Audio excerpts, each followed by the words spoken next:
Welcome to Signal, the podcast that raises your frequency. I'm Mory Fontanez, purpose and intuition coach. And I'm Melissa Grushka, and please remove your elbows from the table. Bean, Oh. we're going to talk some etiquette rules. Are you ready? Oh, yes, let's do it. Oh, great. I hope that was to Armand's liking. Okay. Hey, Beaneriner, what's shaking this Hi, weekend? Beanie. Hey, Happy Hey, Friday, Alistair. but really. Oh, what? Do you Who's know what Alistair? that's from? Hey, Alistair. Name the TV show from the 80s. Go. Trivia immediately. Diving into trivia. I hate when you do this to me. Fine, I'll tell you. Listen. Okay. I'll give you a clue. You could get slimed. You got slimed on this show. Oh, it's the Nickelodeon one where they what's it called? Alistair. Wait, I think and they're in they're knocking and they're next to each other. They look at each other. It's like the Brady Bunch. You can't do that on television. Oh, that is the name. That's the name. Oh. Wait, I thought you were telling me I can't do that. Wow. I sort of remember that. I don't think I fully remember that. I think I was too busy watching I Love Lucy. Oh, in the 80s? Well, I was watching good old 80s Nickelodeon lineup. You were like a normal kid, and I was like an old lady in a kid's body. Now you're an old lady in a woman's body. Exactly. Oh. In an old lady's body. What's shaking this week, Bean? Oh, Bean, I had an idea. Yes, please hit me. You know how we do? We ask each other about our cringy moments. Then I thought, why do we focus on like all the cringe because it's funny? But we should also ask about anything that is a delight. So I'm gonna start, and you've got to vote. Oh, okay, so it's a yes. It could be a cringe moment or a moment of delight. Okay. Yes. Wait, if you do a cringe moment, do I do a cringe moment, or we just go with whatever we're feeling? You just go with what you feel. Go with the flow. Okay, I'll go with your flow. Yeah. You go first. Right. Do you have a delight or a cringe? Well, I was going to tell you about my week, but I'm just going to tell you that in itself was the delight. How about that? What? We just did our weekly trip we do every year with my mom and sister down the shore. Mm-hmm. And it's just lovely. It's a lovely time. We've been doing it since before all of my kids were born. And then every year another kid is added and we do more things. And now my kids are getting older. So it's like a really lovely experience. Aww. No one has to go home and take a nap. We can just sort of hang out all day. And it's just kind of a beautiful memory. And I know it matters so much to my mom, and that matters to me then. Yeah. I love that. Glimmer. Thanks. What about you? That is delight. Well, my moment of delight was that a little box showed up this morning. It wasn't a little box. It was a big box. And it was very officially addressed to Bean Fontanez with my address. Correct. So anytime anything says Bean Fontanez, correct, then I know some excitement's in there. And I haven't opened it yet because I think it's a birthday box. Is it a birthday box? It is it's a Bean birthday box. It's just an assortment of goodies that I found over the times that I like to send to you. I'm so excited, and I will come back next week and say exactly what is in the Bean birthday box because I know it's going to be. You're like, don't. Unusual. Maybe you shouldn't. And for those who don't know, Mory and I have birthdays 5 days apart. We're birthday buddies. Yeah, we're birthday besties. Virgos. One not so happy Virgo. One knew she was a Virgo her whole life. What? Remember, I found out I thought I was a Leo until I was 37. Why though? You are on the cusp, aren't you? Right. I'm born on August 22nd. And when does Leo end? The 21st? 22nd at 11 a.m. or at noon. Oh. And I was born at 6:45 p.m. So I'm 6 hours into Virgo. I'm going to say you can claim whichever one you feel like claiming. That's what I want to say. That's what Rhea says to me. Yeah. If you feel more Leo and you want to go back, I permit that. You're welcome. Thank you. I appreciate you. My other delight very quickly is just that my baby girl is starting high school. And I was really expecting to be a mess. But we went to You're a mess for me? Yeah. I just can't believe it. We had a bunch of back to school events. School starts next week, but they had Royal Return where they all go back and they have like music and they go get their ID cards and their schedules and everyone's so excited. Ooh. Then we had a potluck for the families of the academy she's in. So she got How many families? There's 138 kids in this academy she got into that's a part of the public school. So we had that. Then she has orientation today, and they have a tailgate right after that they get to go to for free, and then the first home game. And I have to say, my delight has been surprisingly not feeling so sad, but like so excited for her. Like it just looks like it's going to be so much fun. Is she excited, more importantly? Yeah, very. Wait, also, let's rewind. What did you bring to the potluck? Oh, this is my cringe moment. Oh, how did great. You know? Perfect. Let's wrap it all in. No, I took a great thing. I made a salad because A through F was salads. And it had arugula and it had some crumbled goat cheese. And I sliced some strawberries. You're shaking every time you name an ingredient, you shake your shoulders to give it a little extra pizzazz. Because otherwise it probably sounds a little boring that you're describing your salad ingredients. Sorry to tell you. It's called a shimmy. But when you shimmy, it's exciting. It is. And you asked me to describe them. So no, I didn't. I just asked what you brought to the potluck. I never asked for a full-on description. I took an arugula, goat cheese, walnut, and strawberry salad. That's great. But the problem That's all was you had to say. We got there too late and there was no room on the main table. So we had to be in the behind area. That's the classic Bean move. Bean is not on time often. Never. Sorry. It's true. So TJ had to eat a bunch of salad to make me feel better because nobody could see it. Everybody was like, everybody with you and your family was like, this salad is delightful. Best salad here. Okay. Anyway. I can't talk about salad anymore. All right, fine. Let's get to business, shall we? Unless you have any more joyful moments. I'm very excited for your daughter. I'm very excited for you to embark on this next generation level of life. Thank you. Right? I'm going to stay in excitement. And then when I'm crying, we'll discuss that. I'll cry. Okay. Because when you said my baby girl is going to high school, I teared up a little bit because I was in the room when you gave birth to her. Well, I was in the hospital when you gave birth to her. And it feels like it was 5 minutes ago. So high school sounds crazy. It's going to be great. It's going to be great. It is. Let's keep it upbeat. You know what I mean? Keep it positive. No more Let's keep it delightful. Let's keep it positive. Yeah. Okay. Anyway, this episode, I think, was born out of me reading this article from The Atlantic called The Decline of Etiquette and the Rise of Boundaries, which should I just kind of go into what this article is about, you think? Please. Okay. It was basically about the decline of etiquette and the rise of boundaries.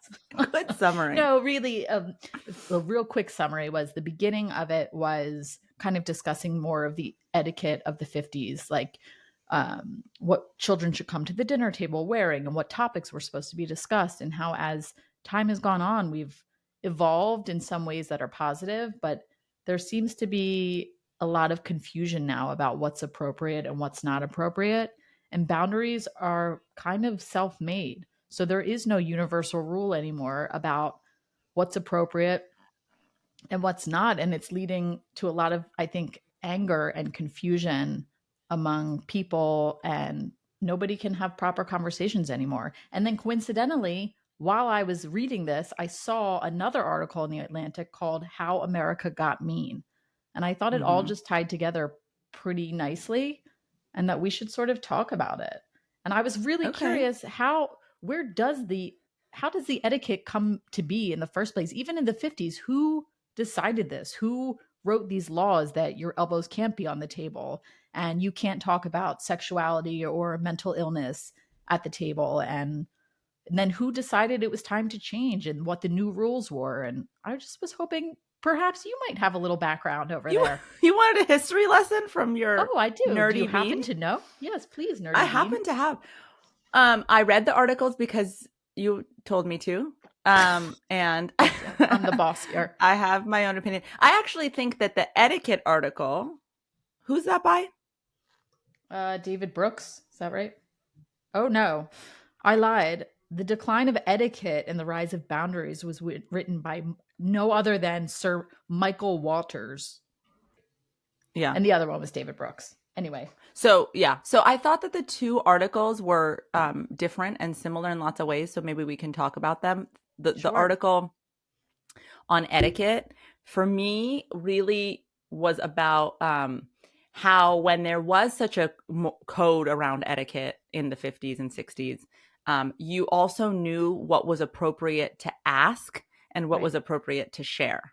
And now we're in a society where we're in a TMI society, according to the article, right? Where like everyone shares everything all the time. And where are the boundaries between appropriate levels of information to share and inappropriate levels? And how does it make you feel when you're getting dumped on a bunch of information about someone that like is a lot?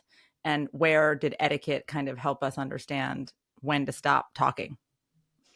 Yes, correct. And I thought when I first think of etiquette, I think of stuffy and uptight and old fashioned. But then Totally. as I was reading this article and it was talking about one of the quotes I really liked was that the arbiters of etiquette basically are each and every one of us. Like we are all just kind of walking around making up our own rules, which is Yeah. kind of chaotic. So when I had this really negative opinion of etiquette, now I'm starting to think there might be something to some sort of agreed upon rules, but then who sets those rules? Yeah, totally. Okay, well, I can give you some etiquette history if you Oh, want to go yes, why there. don't And you? then I Yeah. guess we could talk about what we think about etiquette. So, etiquette, the actual word etiquette was first used by the Earl of Chesterfield Oh, I in love the him. 1700s. Your favorite Earl. Love you, Earl. But here's what I want to say. I mean, this is why I think you and I have such negative opinions of the word etiquette, because it's so conformist. It's such a tight box. It's such a top down hierarchy of what's appropriate and what's not. And by the way, let's just say females always got the shorter end of that stick, Always. right? It was Yeah. about what was appropriate as a female mostly to do and say. So I thought this was interesting. Our producers found this letter from the Earl of Chesterfield, who is the first person to ever use the word etiquette in our modern English language. And here's a letter from him. I would heartily wish that you may often be seen to smile, but never heard to laugh while you live. Frequent Jesus. and loud laughter is the characteristic of folly and ill manners. It is the manner in which the mob express their silly joy at silly things, and they call it being merry. In my mind, there is nothing so illiberal and so ill-bred as audible laughter. I am neither of a melancholy nor a cynical disposition, and am as willing and as apt to be pleased as anybody. But I am sure that since I have had the full use of my reason, nobody has ever heard me laugh. I think you and I would be major outcasts in that generation because we'd be giggling all the way, skipping and So, giggling. I mean, think about etiquette in the 1700s and think about something like this, where it's like laughter is silly. And honestly, Inappropriate. and also I think he's saying like speaks to your social class, Oh, right? Like a mob ouch. of, you know, the way the mob express their joy is through laughter. So I think that etiquette in history has really been tied to social class and how to show that you are of an upper class, and then really differentiate yourself from a lower class person, which just in its then creation is super problematic. I kind of think that still applies today. You're The way right. you speak, the way you behave, it's all sort of is indicative of where you're from, where you came from, Yeah, class. Yeah. exactly. And actually, the word etiquette, do you want to know where the word itself, what it means? Oh, yes, I would love to. Thank you. What do you think etiquette, what language do you think it's from? France, You're French. you're proficient. Very good. Thank you. Oui, It's oui. all that it's It's all all that that French. Duolingo. Um okay, so it comes from French and this is what it literally means. A physical ticket that was provided to visitors of the royal court, which gave them a list of Oh, rules for appropriate behavior when they're at court. etiquette. Ticket. Kit. Oh, Wow. Light interesting. bulb. Wow. Yeah. So Ticket. etiquette was a ticket they got, but it also had a list of what was appropriate behavior when they Got were at it. court, which is how you start to see it become rules of how you conduct yourself. Got it. Check. Um, there's also then from an anthropological standpoint, there's an anthropologist, Mary Douglas, who described etiquette as a set of rituals that different societies have to maintain so that it can have social cohesion, free from perceived impurities or pollutions. Etiquette is controlled by an in-group to distinguish itself from an out-group. The social cohesion is that piece that I'm kind of into, that I guess it does separate people, but it also allows us all to be more on the same page. Yeah. Yeah. I think, man, I think a lot. I don't even know where to start. Man, let those thoughts out. So here's the thing. Let's go back to the article, right? The idea that there is a social code that we all follow that tells us what's appropriate to share or not to share. And how that's declining is putting us in like an overshare moment. If you like take that thread though and you pull it all the way back to the Earl of Chesterfield in the 1700s and before that, I think the word appropriate is the problem, because there has to be someone who's defining appropriate. Correct, which is my issue with all of this.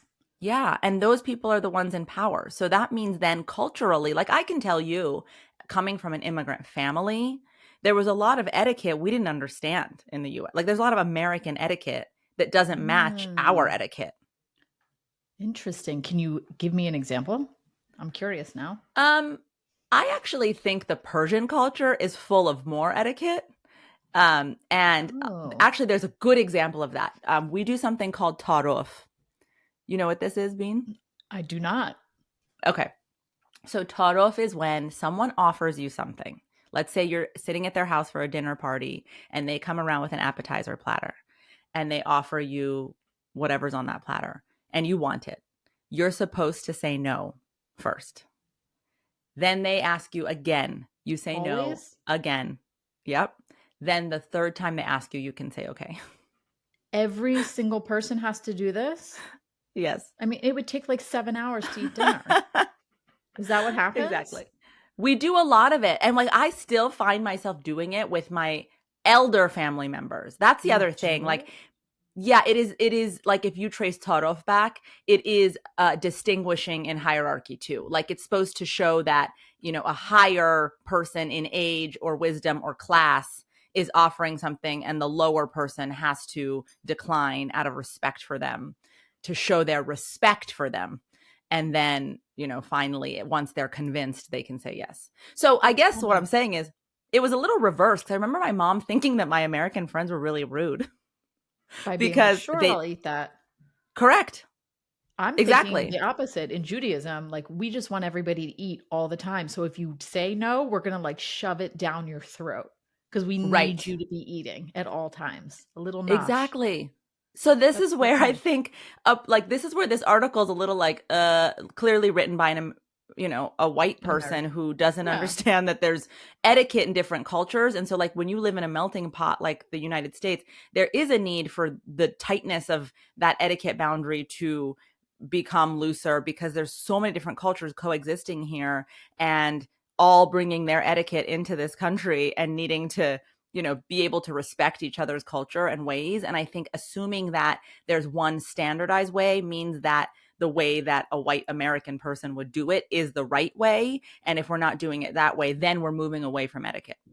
That's my problem. But I didn't even get that sense that we're doing it, that's the right way. I kind of took from this article that what is the right way and how do we come to what the right way is? And according with what you're saying, how would you then attempt to make some sort of cohesive idea of what etiquette is if there's a million different cultures here? Everybody is different. How would you ever come to any type of conclusion that works for everybody? I think that question posed in the article comes from this consistent belief that we all hold that our own sense of truth and empathy and wisdom is flawed somehow. That like somebody else from the external has to set it for us, for it to be right and for us to be in harmony with one another. And that's the disconnect for me, truly, is that we haven't been taught how much we have inside of us that allows us to know what's right. You can feel what's right. Like if you turn on your senses and someone asks you, how was your day? And you start trauma dumping on them, if you're truly connected to them, you can sense, whoa, I just went too far. I don't need a list of rules. Though? Yeah, I think that applies, but I can tell you I have encountered many of persons in my life who just have no I really believe that their concept of what's okay is just different than my concept of what's okay. Doesn't make them right or Yeah. wrong or me right or wrong. Yeah. TMI, like you were talking about, is the exact same thing. Who are you to tell them it's TMI for you, but it may not be for them. Maybe there's a whole nother level that they're not sharing with you, and this is like a surface level for them. Oh, this is such a good point. I think the point of etiquette when Obviously. you're trying to think about, yeah, good job. If you want to think about it positively, the value of etiquette is to consider the other person in the room and not make it all about you. Correct, Right. which I kind of And what like I'm, that. yeah, Yeah. but I'm saying we're so disconnected from one another that Mhm. we need other people to tell us how to consider the person in the room, which is a set of rules, rather than be in our intuitive sensing self and be like, you know what? I'm telling Melissa all this stuff and I'm noticing she's frowning and her shoulders are slumped and she seems down and her energy's different. Maybe I should reel it back in out of consideration for this other person, like out of a But sense reel of it my back into own. what level? That's why I kind of now am shifting into like maybe there should be some sort of set rules. I feel like the fact that there aren't, I don't know if this is like jumping too far ahead and jumping to the next article, but I think the fact that there really is no longer any sort of set of ideas that we should abide by is causing people to go off the rails. People are like acting totally inappropriately. Going to the next article, actually, the person who wrote it was saying that they spoke with someone who owns a restaurant who said he has to remove a customer at least once a week now for being rude to the staff. We've seen all of this nonsense on airlines. You just are seeing it. Nobody's respecting anybody's opinion, anybody's space, anybody's anything any longer. And that's where Mhm. I This think is we the need, and it's not, I don't even know if it's about intuitive or not. I don't even know what I'm saying. I just feel like we're all sort of spiraling. The whole world is like, it's not a coincidence that I found these articles back to back. It's because things seem so out of control right now. I don't know anybody who doesn't feel that way. Mhm. Okay. So let's stop there because that's a really good point. Sure. The two articles are super tangential, but they're also slightly different. We talked about the etiquette article. This David Brooks article, How America Got Mean. Can you just give a quick summary of what he's trying to say there? What's his point of view? Sure. I think what he was speaking to was more about how there used to be more of moral education in institutions, and that now that we don't Mm, have that, we are just sort of becoming our own. What's the word I'm looking for? Our own in charge of. We're sort of in charge of our own morals. We're all walking around individually. Here, I have a great quote that I actually from the article. It says, "Our society has become one in which people feel licensed to give their selfishness free rein." So everybody's just sort of mm. operating according to what they want and need because there's not enough of the moral education any longer. But I don't Yeah, really know. I I want that. I he's want there to be more, but I also kind of feel a little, that also feels a little outdated to me. If you're learning like these, and what is moral education? I wonder what that even looked like prior to now. uh Yes, good question. Let's get Thanks. there. There's two things he said in this article that I thought was interesting to your point. He says, after decades without much in the way of moral formation, America became a place where 74 million people looked at Donald Trump's morality and saw Oh, presidential timber, agreed. right? And I Right? think what he's saying the problem is, which now I'm about to have a problem with, he says groups like ones personified by Carl Rogers, a founder of humanistic psychology, focused on the problem of authority. The trouble with the 20th century, the members of this group argued, was that the existence of rigid power hierarchies led to oppression in many spheres of life. We need to Totally. liberate individuals from these authority structures, many contended. People are naturally good and can be trusted to do their own self actualization. And I think David Brooks is arguing against that in this article. I think he's saying, no, actually, there does need to be moral education like there used to be back in the day because people clearly are demonstrating that they can't be trusted because they're, falling in love with things Donald Trump is saying. And there's, I think, all these statistics about, I think you were telling me before we were recording what he says has happened in this country as a result of the decline. Yeah. So of course, all of those things have happened. I just think it's a little bit more nuanced and complicated that than just moral education not existing. I mean, let me ask you a question. Where does moral education happen usually? In the home, I would like to think. But However, yes. No, you continue. Historically, it's happened in higher education institutions, correct. after school programs, clubs, churches. Yep. So I think there's a danger in trusting these huge systems that benefit from conformity to teach us moral education. I mean, did you hear the news today? The Boy Scouts of America are going to pay $2.4 billion to sex abuse survivors. The Boy Scouts of America, which was the moral code for so long ago. Yes, for so long. But that's when everybody was so hush hush about reality. Yeah, but when you have a system like that teaching morals, look at the kind of power that they hold to I'm sorry, but groom people, to teach them how to be oppressed. Sorry. Yeah, teach them how to be quiet. I don't know. I mean, I get what David Brooks is saying, which is that we're living in a time right now where he's not wrong. When he said that thing about Donald Trump, I was like, yeah, I mean, how do we get to a place where, yeah, but I think it's more nuanced than just not having a moral code being dictated from the top down.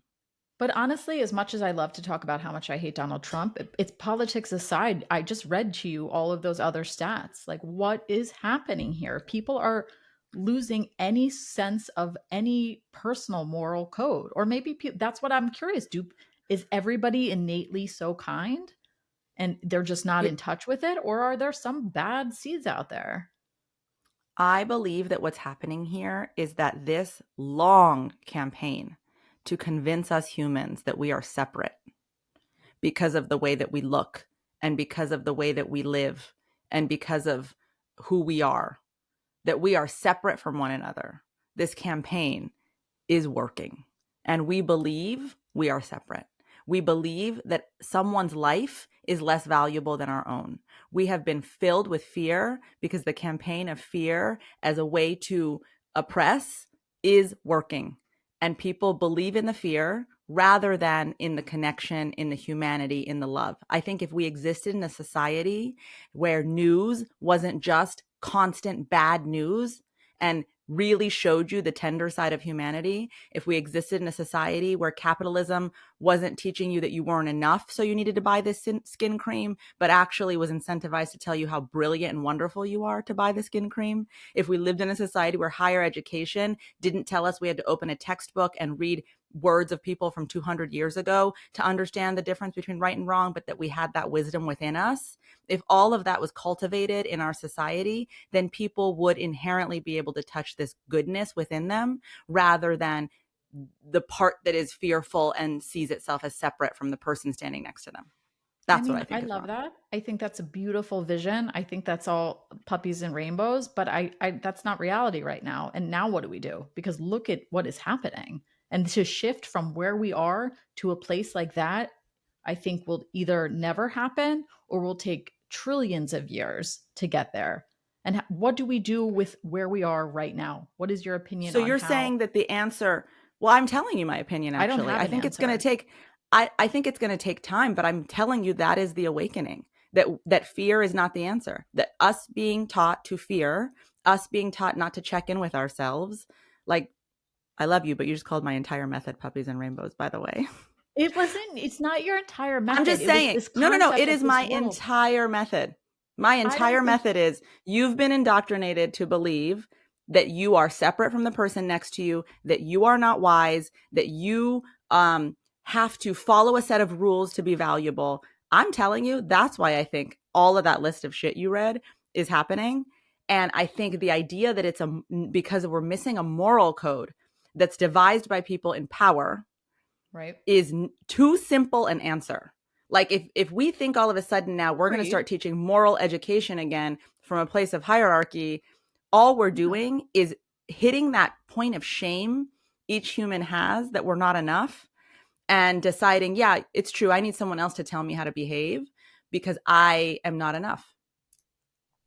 So your theory then is truly that everybody on this planet is of good moral conduct if they were able to tap into their own intuition constantly. It's not just intuition. I want to be clear. I'm saying we exist in a society that for hundreds of years has taught us to look at each other and our differences as disgusting and frightening. I totally and agree I'm with saying that. that's what it is. It's not about intuition only. It's Right. about once we start to move towards seeing each other as part of the same membrane, right, truly part of the same connection, then it's harder to harm and create violence towards something that feels like it's a part of you.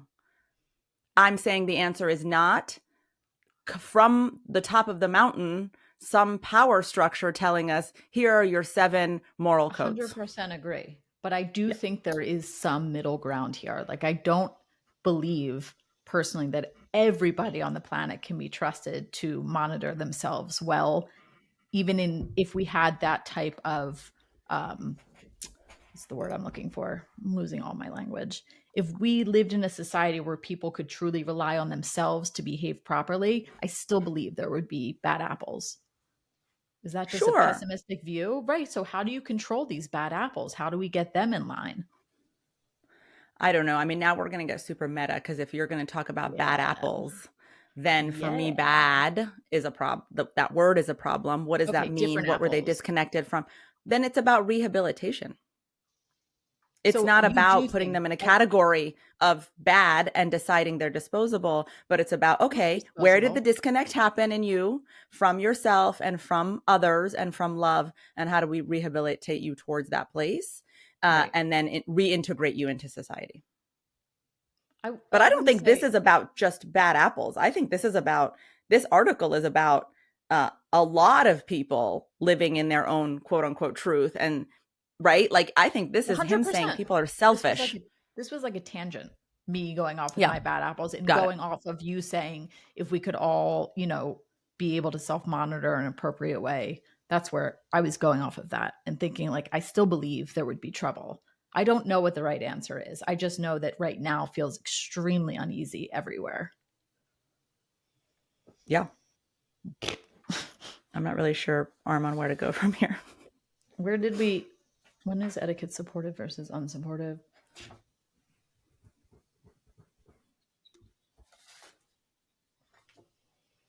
Oh, I know where we can go.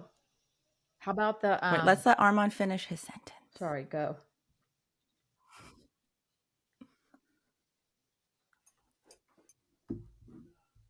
Great. Yeah.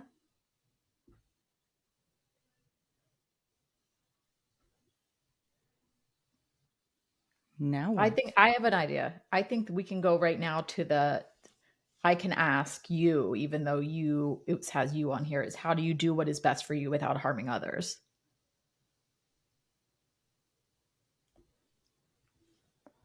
Sorry, say that again.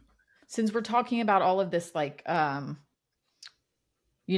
I believe that people can harm others, and I think that a good transition here is the part where we say, how do you do what is best for you without harming others? Okay, great. I can ask you, like, okay, so that's what you think. I'm not sure what I think, but what do you think about this? Yeah. How does one do that? Yeah. Okay. Armand, you like that? So I totally agree that capitalism is telling you all of these things about you'll be better if you do this. And that's been going on since basically for as long as capitalism has existed. Like in the 50s, they're telling you all these ads, it'll make you prettier and skinnier and all of these things if you buy. So that's been going on. But there was more etiquette in the 50s and there was more of a agreed upon moral code and less murder and less hostility. So why do you think now I'd say like the past 10 years even maybe?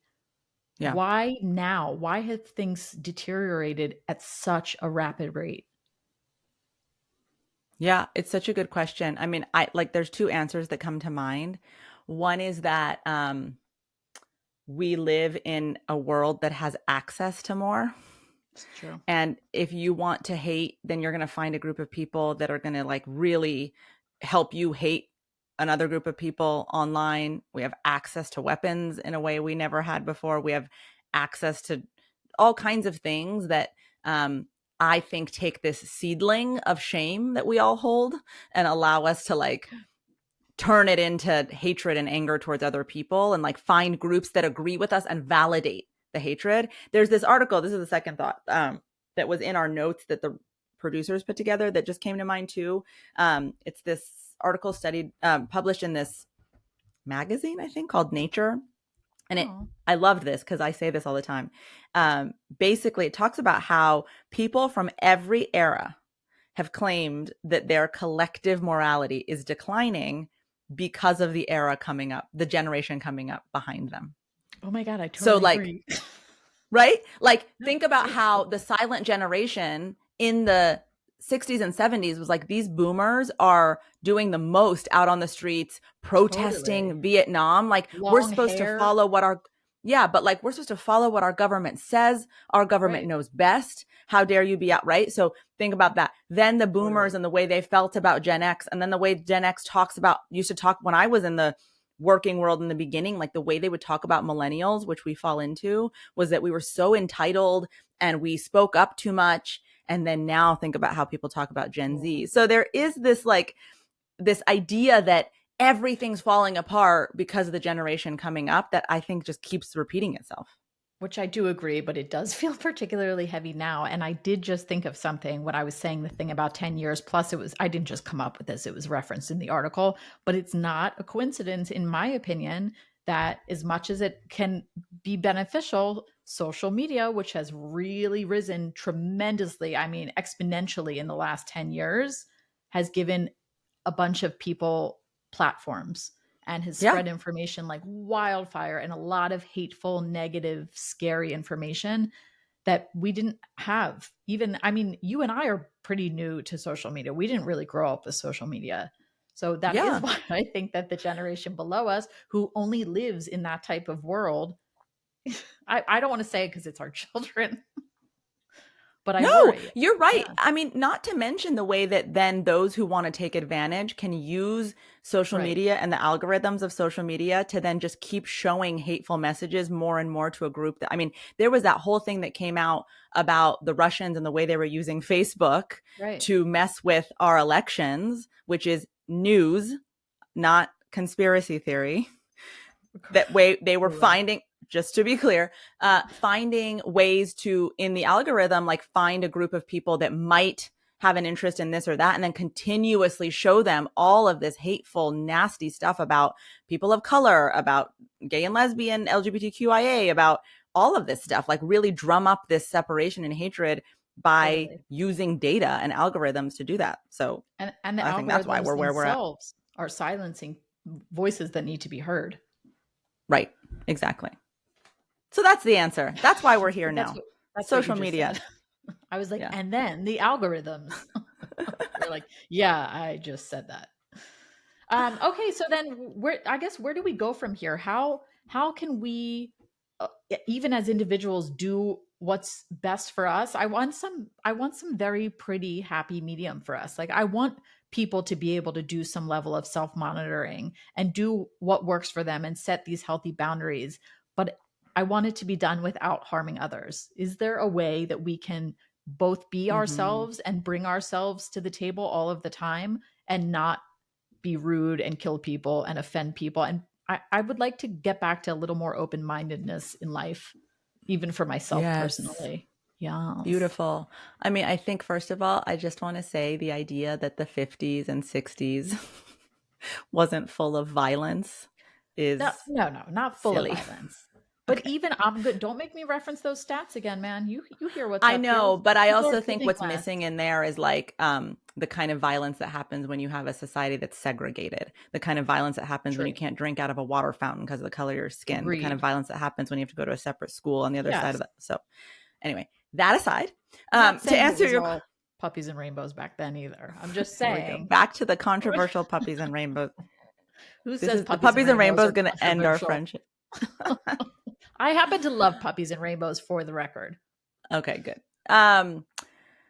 But besides that, I did need to say that because I don't want to make it sound like there's some picture being No. painted that there No, was no, like no, a no. utopian society, because that's exactly what oppressive people want you to think. No, no, no. I'm just saying Yeah. things seem extra dirty right now.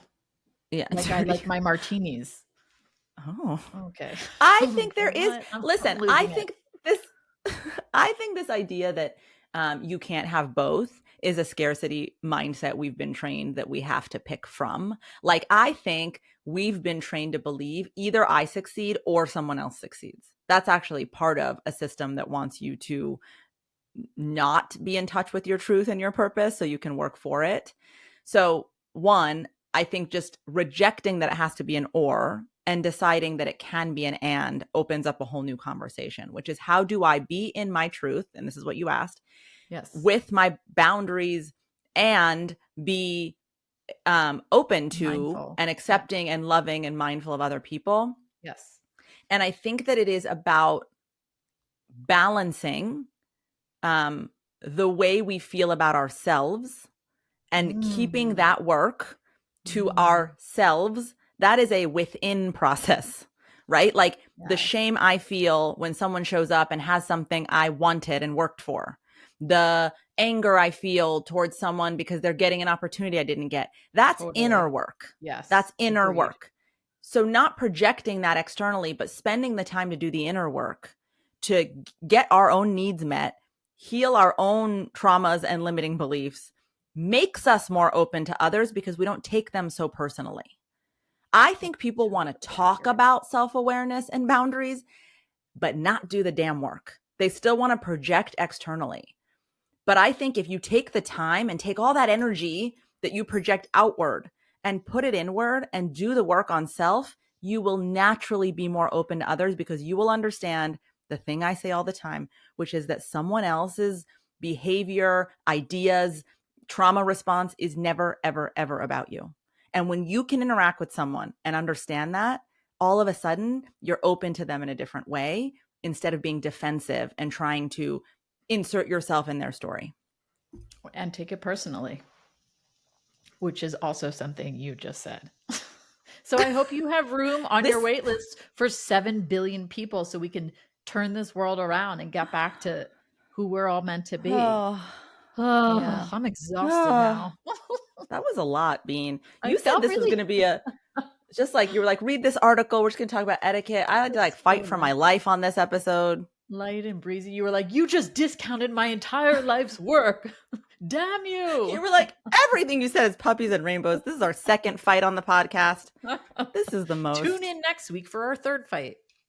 Oh my God. No, Do we I need to love do you. I Beans? love your work. Come on, you know this, girl. You know I am I your do. number one supporter. Absolutely. I think you're the Absolutely. bestest. The bee's knees.